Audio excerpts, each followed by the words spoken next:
Tuan-tuan dan puan-puan, hari ni kita nak buat tempe goreng crispy. Makan pula dengan sambal kicap.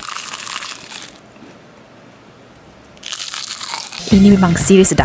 Okey, caranya mudah saja. First kali kita perlukan tempe. Cari yang tebal-tebal sikit. Baru sedap makan kan. Satu keping tempe ni dia potong kepada 8 bahagian. Next, ambil tepung goreng ayam. Tak kisah mana-mana brand pun boleh. Letakkan air sedikit demi sedikit. Dan kacaukan sampai dapat adunan yang likat macam ni. Okey, lepas tu kita nak tumbuk satu sudu besar ketumbar. Yang ni dia dah siap sangai. Bersama 2 ulas bawang putih. Okey, tumbuk halus bahan-bahan ni. Lepas tu boleh masukkan dekat dalam adunan tepung kita tadi. Kacau rata, kemudian bolehlah masukkan tempe yang kita dah potong tadi. Salutkan tempe ni dengan adunan tepung, bagi rata semuanya dan gorengkan dalam minyak yang panas. Gorengkan tempe sampai warna dia golden brown, dah cantik elok macam ni. Lepas tu bolehlah angkat dan toastkan, siap untuk dihidang.